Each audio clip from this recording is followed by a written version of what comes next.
when it gets to pre-show, one of the single most important things we do is we use a sequence called a Fibonacci sequence.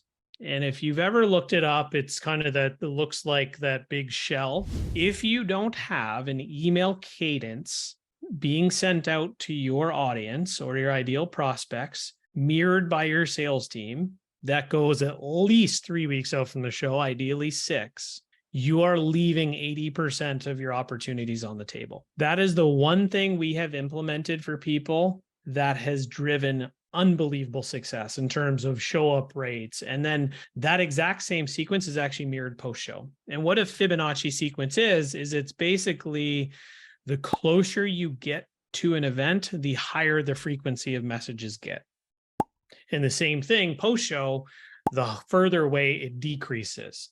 So it's just a mechanism, and it's been proven by science because it's a naturally reoccurring sequence. When you deploy that, and it works both for programming your social media, for your emails, and your sales outreach. And if you have specific scheduled dates and people are held accountable to those things, you will see just a massive increase because it just puts people on a plan and it avoids the chaos of missing crucial dates and timelines. The single best thing you can do as a sales and marketing team I'm going to go as far as saying, if you do this, I can guarantee you'll double your revenue from a show.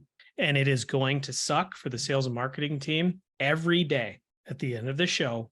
Start your follow-up. Start your follow-up at the end of every day. Do not wait till you get home, because what's going to happen, you're going to get a 6-hour flight delay in Dallas. You're going to get home to the chaos of the kids, and you get sucked into email in the morning. Right there's 48 hours gone. And that's why like that Fibonacci sequence we use, like being very specific. If you have 2 touch points within 24 hours, the amount of recall that person has of who you are is exponentially higher than even if I just go one weekend. Life happens. So if you can get detailed and disciplined enough to, at the end of each trade show day, do a soft touch. Hey, Matt, thanks for taking the time to stop by your booth. My name's Doug.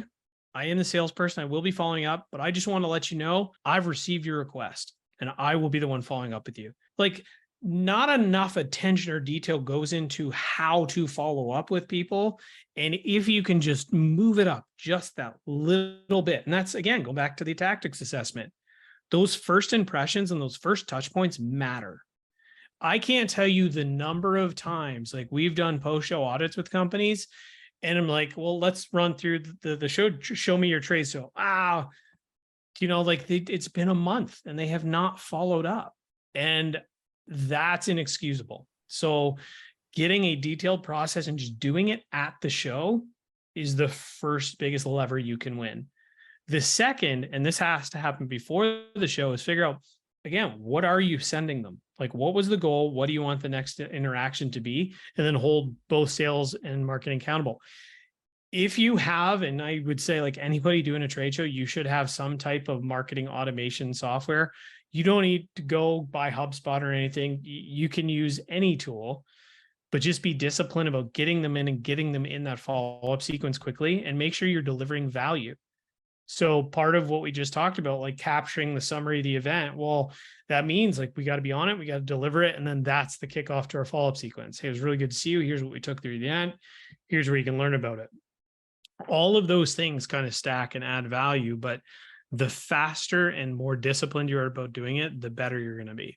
Yeah, that's a good one. I think, Doug, what makes me think is, like, a lot of companies exhibiting are different size. Some are small, more nimble. Their quantity of leads that come in are smaller than some that are taking on high volume, right? So you have to understand what that is. I mean, if you're not working with that many leads at a given trade show, if it's not a crazy high volume, right?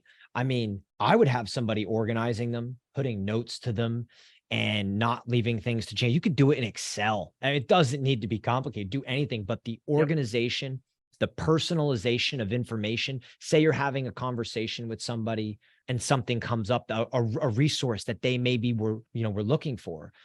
You got to be the one to recommend a place for them to go down the line. I don't care if it's dinner or a software. You should be the one to kick them something in the day saying, hey, Megan, it's Matt from Rockaway. We were talking earlier today. Thanks for coming by. I remember you were looking, here's that contact I told you I would get you. Soft things, that personalization there. Doug, we got a question from Kimberly. Kimberly, thanks for the question. It says, keeping sales KPIs is a must.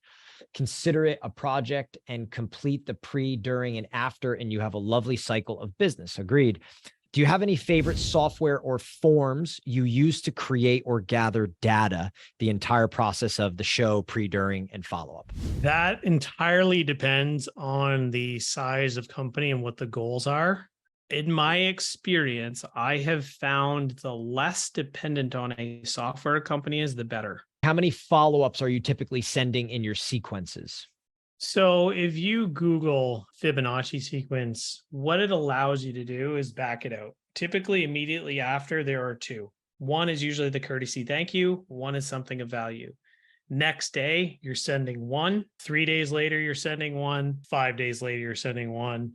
And then 8 days. The challenge we see more often, not leading into and behind an event, is people aren't communicating enough. As long as your communications either add value or move the prospect along a journey, you're not going to over communicate with them. Where communication or email follow-up goes wrong is when it's more predatory. Like, hey, you gotta get on this call. You're gonna miss this opportunity, and high pressure. What are you offering?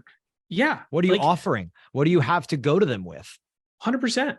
Make my life better or easier, or move me closer to my goal. You can reach out to me as much as you want, but if you're detailed and understand the customer journey and understand hey, if you said, hey, I'm going to follow up with you these times, do that. But if you have, again, that's why pre-show is important. You should have the post-show done weeks in advance and understand this is where the most value is going to come and what we're going to deliver. It makes your sales process so much easier. So honestly, I would, for the most part, you can't communicate enough. I agree. I also think that personalization, Doug, is big. What 100%. are you going to me with? What are you coming to me with? Because if you're just coming after and hitting me with an email saying, hey, met you at the show, would love to set up a conversation, I don't think that's enough.